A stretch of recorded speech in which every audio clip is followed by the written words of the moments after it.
Have you ever seen a tactic with 117 XG in one season? I haven't. This is the first one I've found. I've tested the tactic in celebration of actually achieving over 500 subscribers. I've decided to do a tactic test. We've got a tactic today that's created 117 XG. Stick around, we're going to show you what it is. We're going to show you some of the details, and also I'm going to show you some of the other ones we've tested in other leagues just to show how dominant this tactic is. It's amazing. So the tactic today has been created based on the most successful tactic in FM Arena. For those that don't know, FM Arena is a website that PC users can actually upload their own tactics into a testing table. It plays a scenario of matches and then gives a ranking to that tactic based on its performance. According to FM Arena, this is the best tactic. You got an advanced forward and a pressing forward, 2 inside forwards, 2 DMs on support, 2 fullbacks on attack, and 2 ball playing defenders. Erling Haaland in this test has had an absolutely crazy season. I don't think I've seen anything higher than this in console. So Erling Haaland, 36 games, 47 goals in the Premier League, 68 goals overall. This tactic is very good. I mean, the average rating for Erling Haaland is 8.02. In 48 games, he's got an 8.02. That's almost unheard of. I've never seen a forward getting 8.02 over nearly 50 games. It's usually 7.6, 7.7. So this tactic really does play to Haaland's strengths. They haven't actually, the interesting thing with regards to this, Liverpool were only a point behind. So that they were still pushed all the way. It wasn't like, oh, this is a dominant tactic. But from an XG point of view, it's insane. Actually, they didn't actually win the FA Cup. It didn't win them the Community Shield. It didn't win them the Champions League, and it didn't win them the Carabao Cup. They only won 2 trophies. It's not that dominant, but it's ferocious. Absolutely ferocious. So, as we can see here, now, Everton had 11 goals stuffed past them. Burnley had 9, Chelsea had 9, Luton had 9, Spurs had 9, Palace had 8. That's a high-scoring tactic across 2 games. You're talking 4 and 5s. The 2 games they lost actually was 5-0 to Brighton, which seems like a massive outlier, and 4-2 to Forest. They actually drew 7, which is more interesting. Liverpool only lost 1. So they drew 2 games against Liverpool, didn't lose. Liverpool lost 1 game against Arsenal. That cost them the title. 1 game against Arsenal cost Liverpool the title. But Liverpool scored 40 goals left and conceded half as many.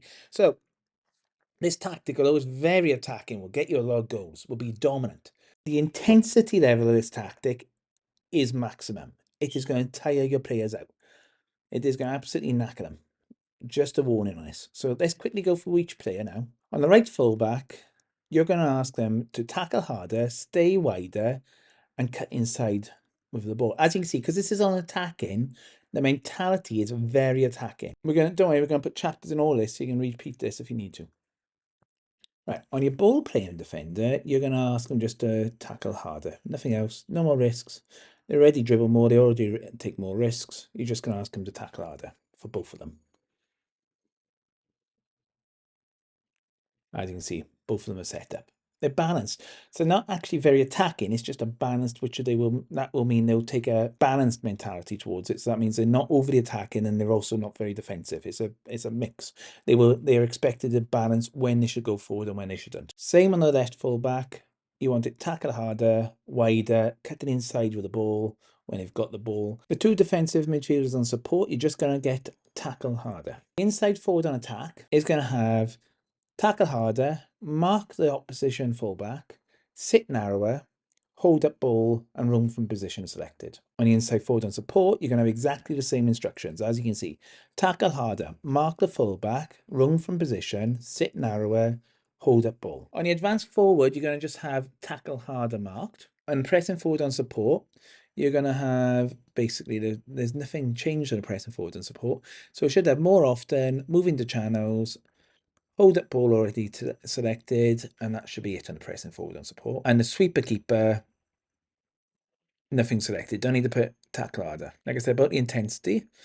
And you can choose balanced. I have chosen balanced. I have chosen, but I would, you can see the intensity mixes up depending on what you choose.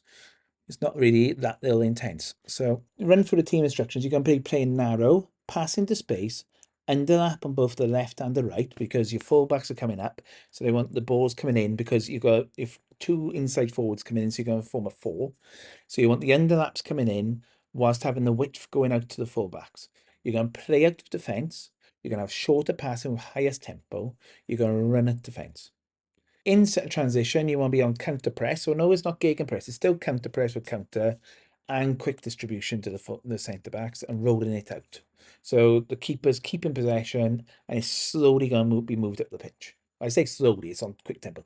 But the idea is you're not belting up the pitch, you're bringing the tempo out and controlling the game. And out of possession, you want a high press, much higher defensive line, much more trigger press, prevent short goalkeeper distribution, get stuck in, step up more, invite the crosses.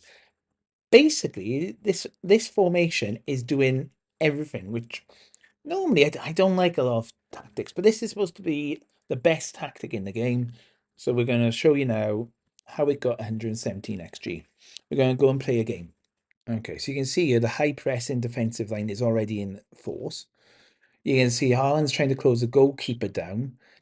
If you look at this, you can see Haaland's actually goes in Trafford down. You've got the very high defensive line. You've got the inside forwards that are actually out quite wide, actually, in a defensive action. And the pressing forwards actually dropped off. I thought the pressing forward would be higher, but he's actually dropped off into midfield. Okay. So there's Haaland.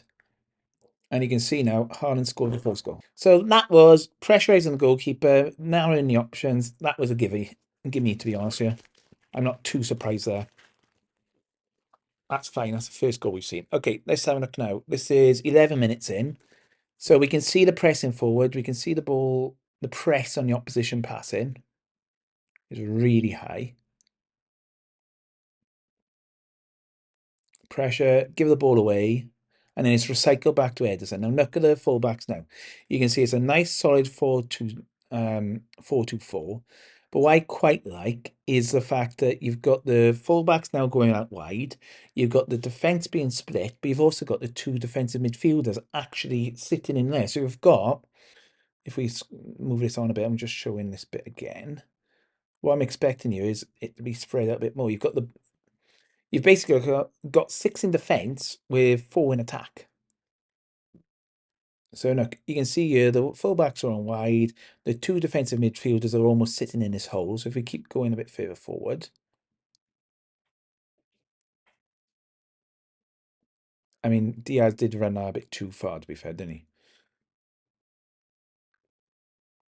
It's short passing. There's Alvarez to Ake. And look, there's an overlap then because you've got the inside forward of Grealish. You've got the inside forward of Grealish and Haaland dominating that centre-back full-back partnership. And Guardiola is completely on his own. He's driving inside. And I think is that going to be good? No, it's forced to corner. But you can see there, the full-back coming in out wide, cutting inside, trying to drive the ball in. And then let's see here. There's Alvarez and Rodri scored. So there you go. That's the first goal is a mistake by the goalkeeper. And you can see here that the second goal is a set piece. Okay. Let's watch this again. So Haaland won the ball back. Alvarez. Grealish on the ball with Bernardo. Really narrow.